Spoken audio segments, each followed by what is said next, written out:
그 끝없는 사랑으로 인해 주께 감사하라. 어떤 사람이 성숙했다는 것은 그 사람이 감사를 할 줄 아느냐, 모르느냐로 말할 수 있을 것 같습니다. 신앙도 이와 같습니다. 우리가 아무리 성경을 많이 알고 또 교회를 위해 많이 섬긴다고 하지만 감사가 없다면, 그 입에서 불평이 있고 원망이 있다면 아직 성숙하지 못했다고 말할 수 있겠습니다. 오늘 시편 136편의 말씀을 통하여서 우리 안에 하나님을 향한 감사가 회복되기를 원합니다.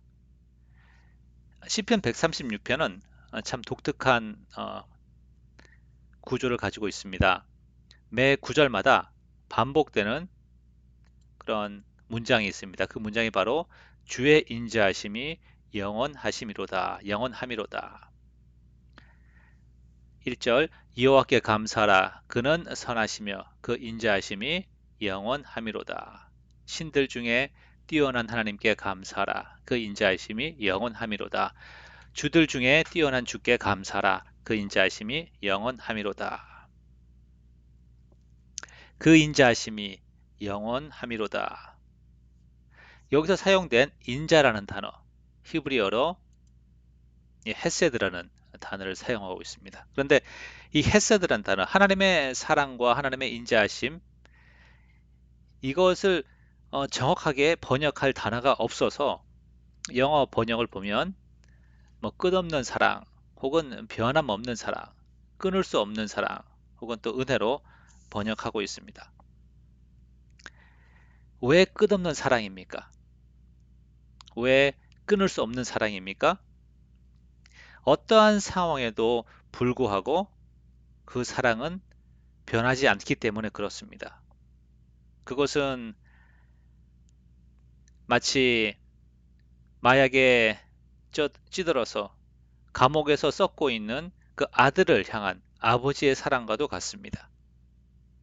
혹은 장애를 가진 자녀를 해마다 매년 돌보면서 끊임없이 사랑으로 돌봐주는 그런 부모의 사랑과도 같고, 혹은 음, 아내가 외도를 하고 계속 다른 남자를 만나고 다니지만 그럼에도 불구하고 그 아내를 끝까지 사랑하는 그 남편의 사랑과도 같습니다. 이러한 사랑은 인내를 요구하는 것입니다. 아픔과 희생을 요구하는 것이죠. 하나님의 사랑이 바로 이러한 끝없는 사랑, 끝까지 참으시고 인내하시는 사랑이라고 말할 수가 있겠습니다. 이러한 사랑을 어떻게 알 수가 있습니까? 바로 창조주와 구원주로서 하나님께 하신 놀라운 일들을 바라볼 때 우리는 그 끝없는 사랑을 알게 되는 것이죠. 홀로 큰 기이한 일을 행하신 하나님 이에게 감사하라. 그 인자하심이 영원함이로다. 첫 번째로 우리는 피조물을 향하신 하나님의 끝없는 사랑을 우리가 발견하게 됩니다.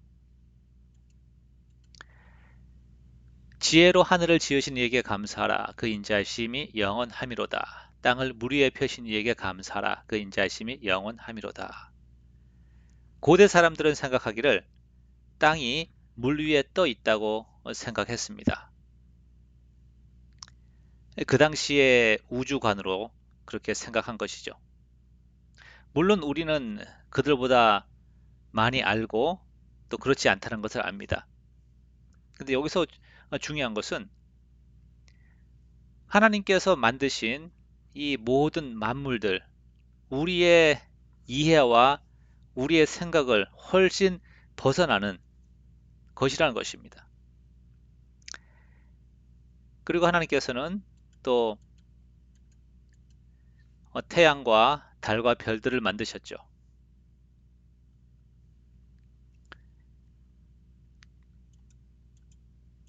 그리고 이 모든 것들을 통하여서 모든 육체에게 먹을 것을 주시는 하나님을 감사하라고 노래하고 있습니다.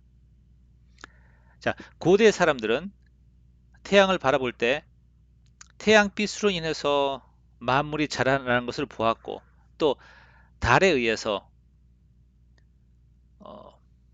밀물과 썰물, 그리고 또 기후가 변하는 것을 보았습니다. 그래서 아마도 그들은 태양 신과 또 달과 별들을 그 신들을 섬겼습니다. 보이지 않는 창조주를 섬기기보다 이렇게 보이는 자연의 어떤 것들을 섬기는 것이 아마 이들에게는 너무 자연스러웠던 것 같습니다. 오늘날에는 어떠합니까?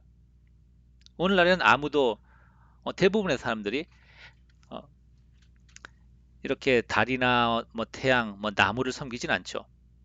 그러나 대부분의 사람들이 어디에 중독되어 있습니까?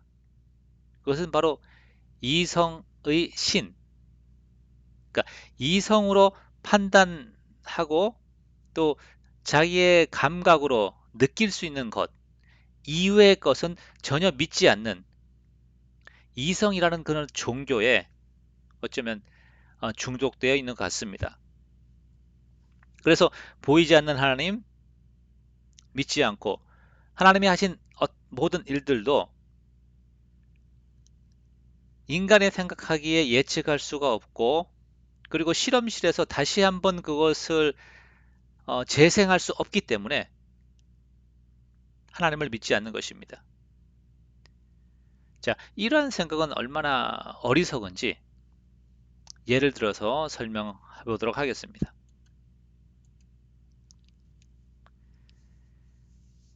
커뮤니티 프리즈, 뭐 말하자면 동네 냉장고, 뭐 이 정도라고 얘기할 수 있을 것 같아요. 그래서 이렇게 집 바깥이나 이렇게 거리에 냉장고를 하나 설치를 하고 거기에 이제 음식과 식료품들 넣어둡니다. 그러면 누구든지 필요한 사람은 와서 무료로 그것을 음식들을 식품들을 가져갈 수가 있죠. 참으로 좋은 선한 생각인 것 같습니다. 우리가 이것을 볼 때 아무도 의심하지 이게 저절로 생겼다고 생각하는 사람 아무도 없죠. 누군가는 여기다 냉장고를 갖다 놓고 또 식료품을 채워 지속적으로 공급한다는 것을 우리는 압니다. 누가 하는지 우리는 보지 못했어도 우리는 그렇게 믿고 있죠. 그리고 또 여기서 음식을 가져가는 사람은 가져갈 때 또 감사한 그런 마음을 이것을 공급한 사람에게 감사한 마음을 대부분 느낄 것입니다. 자, 그러면 하나님의 식료품, 식품 창고인 자연을 바라보시기 바랍니다. 에덴 동산의 모습 같아요. 자, 이렇게 무료 냉장고, 식품 창고를 운영하는 사람이 있는 것처럼 이 자연계의 많은 나무와 또 열매들을 바라보면서 누군가는 이것을 가꾸고 심은 사람, 심고 또 가꾸는 사람이 있을 거라고 우리는 생각해야 하는 것입니다. 물론 그 가꾸는 손길이 인간의 생각과 인간의 방법을 초월하는 초자연적인 것이기 때문에 우리가 알 수가 없는 것이죠. 물론 아담의 타락 이후에 사람들은 노동을 하여야 땅에서 먹을 것을 얻을 수 있게 되었습니다. 그러나 여전히 그럼에도 불구하고 태양빛이 필요하고 햇빛, 물과 공기가 있어야지 이 식물들이 자라가는 것이죠. 그런데 어떤 사람들은 하나님께 감사하지 아니하고 내가 땀 흘려서 이것을 일궈냈다 이렇게 말하기도 하고 또 어떤 사람들은 어떻게 합니까? 탐욕으로 인해서 하나님의 식료품 창고인 이 자연을 농가 밭을 파괴하기까지 그러니까 환경을 파괴하면서까지 자신의 탐욕을 채우곤 하죠. 자, 이 모든 악한 행실들 감사하지도 아니하고 또 자연을 파괴하는 이 모든 인간의 악한 행실에도 불구하고 하나님은 태양빛을 끊임없이 내려짜 주시고 또 비를 부어 주시는 것이죠. 그래서 성경은 말하기를 그의 인자하심이 영원함이로다. 그의 사랑은 끝이 없다. 이렇게 말하는 것입니다.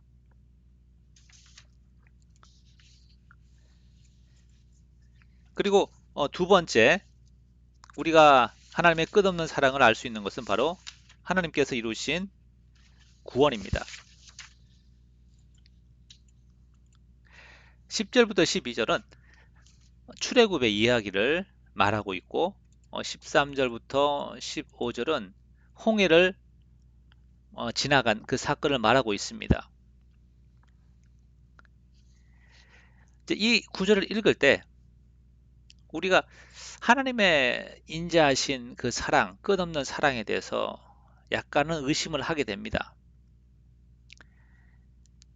애굽의 장자를 치시고 또 바로와 그의 군사들을 홍해 바다에 수장시키신 그것을 하나님의 끝없는 사랑의 어떤 결과라고 얘기할 수 있겠습니까? 네. 하나님께서 그렇게 하신 것은 그의 백성 이스라엘을 구원하기 위해서 그렇게 하신 것입니다. 이것을 볼 때 하나님의 끝없는 사랑은 그의 택하신 백성에게 초점이 맞춰져 있는 것입니다. 17절부터 22절도 또한 같습니다. 여기에 보면 이스라엘 백성에게 하나님의 종에게 땅을 기업으로 주시기 위해서 시혼과 옥을 죽이시는 사건이 나와 있죠. 여기서 우리가 질문하는 것은 이렇게 열방을 죽이시는 하나님, 그 분의 하시는 일들에 대해서 우리가 그 끝없는 사랑이라고 말할 수가 있겠습니까? 그러한 두 왕을 죽이고 가나안 7족속을 멸하셔야 했습니까, 하나님? 이렇게 우리는 질문할 수가 있습니다. 여기에 대해서 많은 깊은 다른 이야기들을 할 수는 없지만 한 가지 언급할 것은 하나님의 구원 방식에 대해서 우리는 말할 자격도 말할 권한도 없다는 것입니다. 우리는 죄인입니다. 죄인은 어두움 가운데 살기 때문에 무엇이 옳은지 무엇이 그른지 판단할 수가 없습니다. 그리고 우리는 진흙이고 하나님은 토기장이이기 때문에 하나님의 계획에 대해서 우리가 반론을 제기할 수 없다는 것입니다. 그래서 우리는 오직 성경이 말씀하시는 거에 비추어서 무엇이 왜 끝없는 사랑인지 우리가 알기를 원합니다. 그것은 아까 본문에서 읽은 것처럼 그의 종 이스라엘, 그의 백성이란 단어가 반복되어서 나오고 있습니다. 하나님의 끝없는 사랑은 그의 택하신 이스라엘, 아브라함의 자손들에게 초점이 맞춰져 있는 것입니다. 하나님의 구원하시는 모든 행동들은, 모든 구원 역사들은, 이적들은 바로 그 조상들에게 하시는 그 약속을 지키기 위해서 신실하심으로 인해서 사랑을 부어주시는 것입니다. 이스라엘 백성을 억압하기 때문에 하나님께서는 애굽을 심판하신 것이죠. 여러분이 혹시 하나님께서 이스라엘 백성을 편애하신다고 생각하십니까? 그렇다면 예수 그리스도 안에 들어오시기 바랍니다. 그러면 하나님의 끝없는 사랑을 누구나 경험할 수가 있는 것이죠.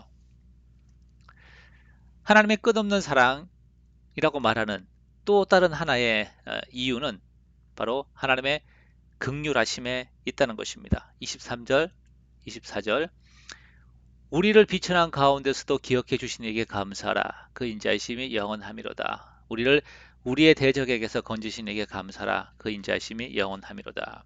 자, 앞에 구절에서는 이들이 노래한 것은 조상들이 출애굽을 하고 가나안 땅에 들어가던 그때에 하나님이 행하신 구원에 대해서 노래했습니다. 그리고 지금 이 구절은 많은 시간이 흘러서 이스라엘 백성의 잘못으로 인해서 바빌론 포로로 끌려간 다음에 하나님의 성전이 회파되고 그리고 하나님과의 그런 언약적인 관계가 이제는 끝난 것처럼 생각되어지던 그때에도 하나님께서는 그들을 잊지 않으셨다는 것입니다. 현재죠. 우리죠. 우리란 단어를 사용하고 있습니다. 우리 조상들에게 구원을 베푸시고 함께 하셨던 그 하나님께서 우리도 잊지 아니하시고 우리의 죄악과 실패 가운데서도 우리를 잊지 아니하시고 우리를 약속의 땅으로 바벨론 포로 생활에서 다시 돌리셨도다 라고 고백하는 것이 23절, 24절인 것입니다. 하나님께서 이렇게 하시는 중에 어떠한 하나님의 어, 끝없는 사랑, 끝까지 인내하시는 사랑이 있습니까? 네, 끝없는 사랑이라고 이제 한글로 이렇게 썼는데요. NIV 성경에서는 인내하시는 사랑이라고도 말할 수가 있습니다. 이제 하나님께서는 열방들의 조롱을 견디셨습니다. 인내하셨습니다. 열방들이 뭐라고 얘기했겠습니까? 이스라엘의 하나님은 약하다. 아무것도 아니다. 그러한 조롱을 견디셨고 그리고 또한 하나님께서는 자기 백성들의 비난을 또 견디셨습니다. 이스라엘 백성이 이렇게 말했습니다. 우리의 하나님은 우리를 버리셨다. 자, 가서 다른 신을 찾아보자. 우리를 인도할, 우리를 보호할 다른 신을 찾아보자. 이렇게 이야기하였습니다. 이런 많은 비난과 또 조롱을 하나님이 견디시면서까지 그 백성을 사랑한 것이죠. 그리고 400년이, 500년이 흐른 후에 하나님께서 친히 죄인된 인간을 대신해서 십자가의 죄짐을 지신 것입니다.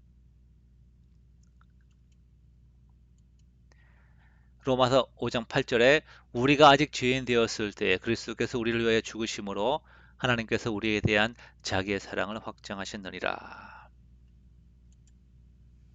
이렇게 하나님의 신실하심과 긍휼하심이 그의 끝없는 사랑으로 나타난 것입니다. 말씀을 정리하겠습니다. 끝없는 그 사랑, 헤세드라고 말하는 그 사랑 어떻게 알 수 있겠습니까? 창조주로서의 끝없는 사랑, 하나님의 식품 창고인 자연을 바라보시기 바랍니다.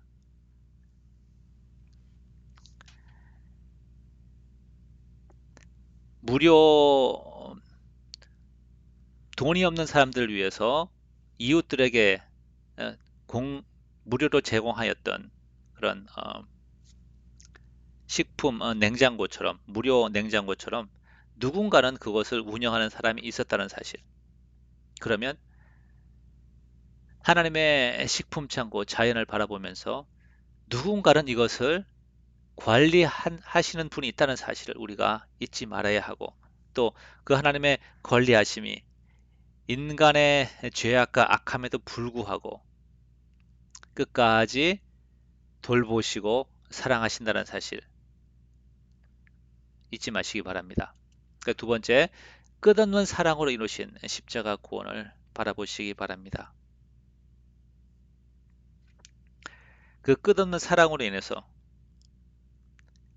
십자가의 수치와 그 고통을 인내하신 것입니다. 심지어 우리가 어, 그 사랑에 감사하지도 않고 또 우리 죄 때문에 예수님이 죽으셨다는 사실을 우리가 알지도 못하는 그때 말이죠. 어떻게 하면 그런 사랑을 경험하게 됩니까? 바로 겸손함으로 예수님을 구주로 영접하시기 바랍니다.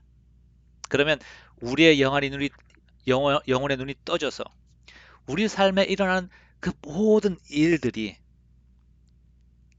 하나님께서 우리를 놀라운 사랑으로 돌보신다는 것을 깨닫게 될 것입니다. 심지어는 고통과 어, 어려운 환란의 시간마저도 그것을 통하여서 하나님의 선함을 이루어 가시는 하나님의 섭리란 사실을 고백하고 삶의 모든 순간마다 그 인자하심이 영원하심이로다 라고 고백하며 하나님께 감사하게 될 것입니다. 감사합니다.